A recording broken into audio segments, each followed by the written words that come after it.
By the time Pikachu, Eevee and Charizard are no longer the darlings of the Pokemon franchise, hell will be frozen over. But at this point, it also feels likely Rotom isn't going anywhere. Starting with the Rotom decks in Sun and Moon, these little guys have become absolute mainstays in the series, and even if the species hasn't always been available in every game, the Pokemon itself has always been present. Sometimes in a phone, sometimes in a bike, sometimes in a PC, Rotom is everywhere. It's almost like an allegory for smartphones in a way that it feels impossible to imagine the modern world without them. They are so ingrained in everyday life, and there's no chance they're going anywhere anytime soon. And Rotom is the same. If you don't have a Rotom phone, you are streets behind in the modern Pokemon world. Hell, in Galar you can't even ride a bike without owning a Rotom phone, let alone the countless other things smartphones allow us to do every day. But if Rotom has become so important to the functioning of the Pokemon societies, how does that work? Are there regions upon regions filled with Rotom breeding facilities? After all, needing a Rotom per phone is one thing, but we know they're stuffed in all kinds of other devices as well. So let's try and take a look at what we know about Rotom's rise from mysterious half-legendary Pokemon to an essential part of the modern Pokemon trainer's toolkit. Okay, so calling Rotom a mysterious half-legendary is maybe a bit over the top, but you cannot fault me and probably plenty of other kids playing Diamond and Pearl for seeing Rotom as a sort of mythical special Pokemon, basically the opposite of what it is now. In these games, there is exactly one Rotom available in every save file, a legendary classic, and how you can find it is also less straightforward than several Pokemon that do carry legendary status. Only at night does the TV in the old chateau summon one sole Rotom for you to catch, as long as you have the national dex, further setting it apart from other Sinnoh Pokemon. Oh, and did I mention that Rotom is listed next to the legendaries in the dex and uses the legendary Pokemon battle theme in every Sinnoh-based game, including BDSP. Seriously, I'm saying it's a half-legendary, it's just incredibly weak for one is all. Anyway, what is interesting about this initial first encounter is that while it shows Rotom's affinity for possessing technology, which according to its dex entries it enjoys doing to cause havoc, nothing about this TV seems to actually change, which is pretty different from what we see in the future. And I don't just mean the Rotom phone, I'm talking about the different forms introduced in Platinum too. I mean, this fridge has clearly taken on a Rotom-like appearance, but nothing of the sorts happened with the TV in the old chateau. Probably because at that point, Game Freak hadn't really decided on taking Rotom in this direction yet. And that is actually a clear theme when it comes to Rotom. Not many Pokemon can say their characterizations, capabilities and themes have changed so much over time as with Rotom. It already started in Gen 5, where Rotom's forms were type changed. Initially, all of them retained Rotom's electric ghost typing, but starting in Black and White, the forms now each had their own fitting type. This means that to this day, Rotom is the only Pokemon to ever change types after being introduced, without one of those types being a newly introduced one. That alone would have made it super unique in how it continued to change over time, and as you know, that was hardly the end. Starting in Gen 7, Rotom had gone from this super elusive, unique Pokemon to being mass-produced. Having a Rotom stuffed away in your Pokédex is completely normal in Alola. You don't even need to be the chosen one like our player character to now have a Pokemon living inside your technology. And by the time we visit Galar, the floodgates have truly opened wide. They're in our phones now, they operate drones, they're used to ride bikes, and they have now become so ingrained in the society, a brand new device is created just for them to operate called the Rotomi, which most of you probably just used as a PC, but it does have more exclusive features. Starting in Scarlet and Violet, the Rotom can even save its user when they fall from high heights, something that is expanded further in Pokemon Legends ZA, where this has become an often used tech by the local youth. Like I said in my introduction, Rotom has sort of become an allegory for smartphones, or just smart devices in general, really. Back in 2007, when Diamond and Pearl released, this kind of technology was very rare. It did exist, but it was far from as widespread as it would later be. By 2019, technology like that was everywhere. Every device has smart functions now, including devices that probably didn't need it. By the time first Scarlet and Violet and later Legends ZA released, the world had again moved on, and while the complete craze of everything needs smart devices in them has kinda passed us by, what remains are only the devices for which it actually works, like phones. And we have truly made this our own, as reflected by Paldea's wide focus on Rotom phone cases to show everyone's identity. That said, bikes and PCs haven't made a single appearance in Sword and Shield, so perhaps if those ever return, Rotom will once again be incorporated in it. It's maybe a little too early to speak about that. But even if a regular bike and a regular PC later come back, that still leaves the question. How did Rotom become so widely available, so essential to the modern Pokemon society if less than 10 years ago, and yes, those numbers apply more or less in-game as well, they were so exceptionally rare? Well, in true Pokemon fashion, not a whole lot is known about that history and how it changed, but there are some breadcrumbs we can analyze to form something of a timeline. Rotom's Dex entry in Heart Gold, X and Omega Ruby mention it is still the subject of plenty of research, specifying they hope it can be used as a power source for some kind of unique motor. This has, interestingly enough, never really happened. Yeah, it is true Rotom is powering all those devices, which is why the bikes are electric and why our phones never need to charge, but calling that a motor goes a bridge too far for me. And then we get to its Dex entry in Pokemon Sword. One boy's invention led to the development of many different machines that take advantage of Rotom's unique capabilities. One boy? The Pokemon equivalent of smart devices was invented by one child? That seems incredibly hard to believe. And yet, it has to be true. While you can also read this entry to be about Rotom's different forms in battle, we know for a fact this Dex entry cannot be referring to that. After all, Platinum revealed that it was Charon of Team Galactic who discovered and researched Rotom's other forms. We also find an old notebook, the author of which is unknown, but either Charon or more likely Cyrus is probably responsible. This notebook is old, so as to signify it wasn't written yesterday, and it refers to a toy robot, which can be taken to mean a child's toy. While we don't know the author, both of them are long past their childhood days, so that makes the timeline rough, not to mention that if Cyrus is the author, the whole thing doesn't work because he isn't an inventor. Charon may possibly have befriended a Rotom when he was a child, that cannot be ruled out, but the chance he invented all these devices for Rotom to use as a kid, when he is clearly already high up there in age, is certainly impossible.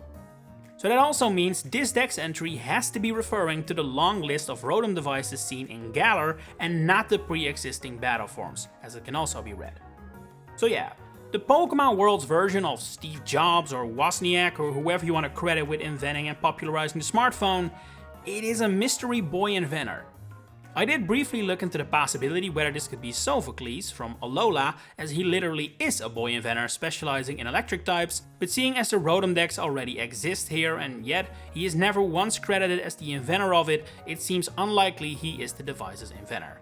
He also never uses a Rotom in the mainline games, and Rotom is actually extremely rare in Alola, only found using Island Scan, so it seems unlikely that the inventor hails from this region in the first place.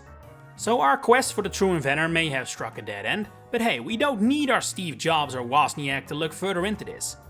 We may not know the inventor, but we do know a little more about the truth regarding the companies producing these technologies, the Apple and Samsung of the Pokémon world, if you will. And from what we can tell, it appears as if the development of these Rotom phones is handled by different companies depending on the region. In our modern world, this is also partly true. Apple's iPhone is the most used smartphone in America, Japan and plenty of European countries, but in South Korea, Brazil, Mexico and more, Samsung is the leading phone company. This is mirrored in the Pokémon world as well, as in Galar, Rotom phones bear the branding of Macrocosmos, the company run and owned by Rose. This can be seen only in concept art for the game, not actually in-game, but nothing in-game contradicts it even slightly, so it seems likely to me this is still meant to be the truth.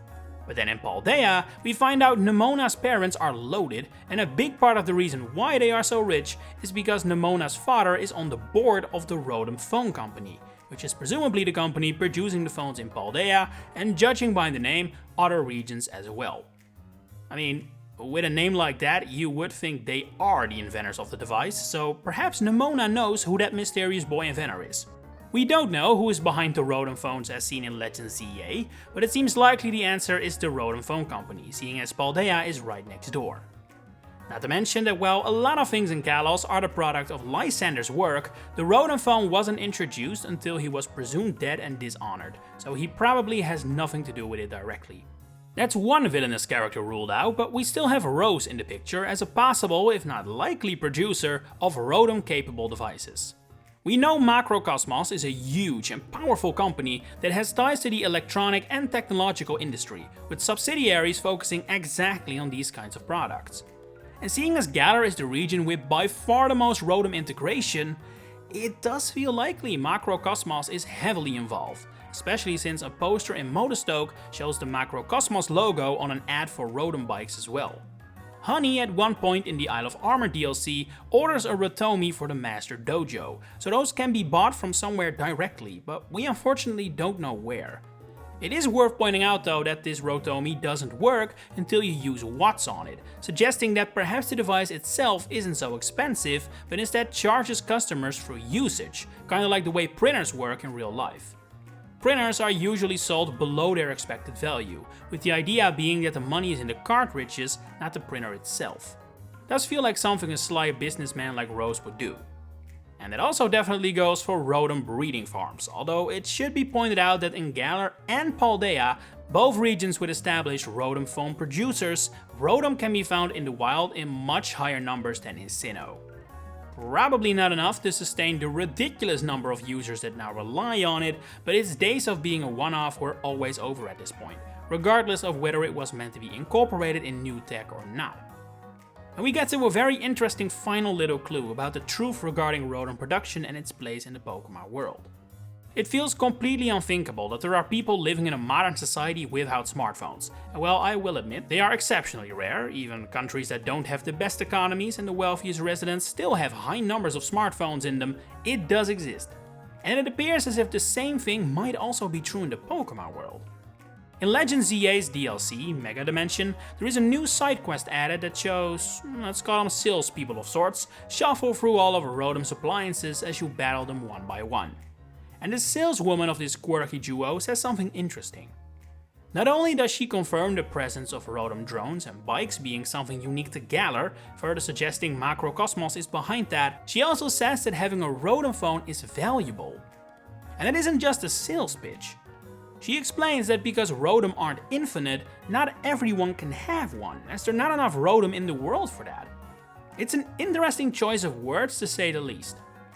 In our real world, smartphones also are not infinite. They rely on non-renewable metals in their design, and while we are not even remotely close to running out of the stuff needed for smartphones, it does mean the number of phones is finite. It is possible she simply means this in the same way. After all, in the Pokémon world, the metals aren't finite. Plenty of Pokémon can produce them naturally with their bodies. Here, it is the Rotom that are finite. But the way she says it, that's something no one with knowledge about the subject would ever say in real life. Yes, the metals are finite, which is why recycling is important, but something like, oh, not everyone in the world can have a phone because we don't have enough metals, is something that no one would ever say. Yet this woman does.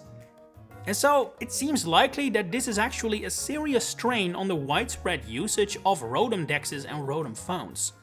There simply aren't enough Rotom for everyone, presumably either driving up the prices so only the rich can enjoy them, or, and that feels more fitting for the Pokémon world I must admit, they are exclusively used by people serious about Pokémon battling.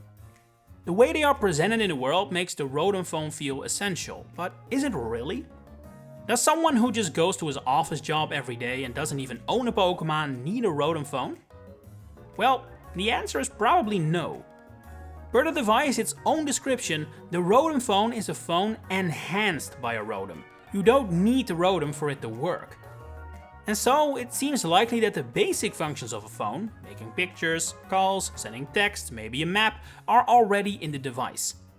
It's stuff like the Pokédex, the battle data, accessing your boxes, changing your teams, etc. that are unlocked by the presence of a Rotom. So all this time, we have been thinking that the Rotom are everything, essential for the modern Pokémon society to run, but that may not actually be the case at all. It is necessary for the Pokémon League to run, for Pokémon centers, for basically every Pokémon trainer, it is an absolute necessity. But not everyone in the Pokémon world is into that stuff. The games don't focus on it too much for obvious reasons, but Legend ZA and its topics of humans versus Pokémon in living space makes it all the more clear not everyone cares for Pokémon. Just like in real life, plenty of people love animals and have pets, but some folks truly don't care for animals. Not in a hateful or harmful way, just in that they don't move them, they don't care. And then it suddenly becomes more plausible for the Rotom phone operations to be run without needing acres of Rotom breeding facilities. Sure, the number of trainers is huge, but the number of Rotom is as well, especially in regions like Galar and Paldea. It also adds more context to how a boy was able to invent all this. After all, what is the most common age for budding Pokemon trainers? Exactly, it's when you're on the younger end. Most trainers in the games would still qualify as boy and girl rather than woman or man, I would argue. It suddenly makes it feel more plausible that a budding trainer would not invent an actual technological marvel, but rather realize how a Rotom could be used for people like him, fellow trainers. It's kinda like how some music genres are created by artists who are still incredibly young themselves. It's more about a fresh outlook and looking for new options rather than actual inventing that requires decades of technological knowledge. So does that then solve the mystery of how Rotom works in a modern Pokemon society? Well, partly, yes. We still don't know the mystery inventor, and we don't know how the Rotom are, let's call it recruited, to live in people's phones forever, but at least we have found some answers as to how this could practically be working. But who knows, maybe the future will provide even more insight. It's like Leon's and Agria of Lumio City say, Rotom will probably take on even more appearances as more devices and implementations are invented. What do you think is going on with this entire Rotom industry? Do you even like it?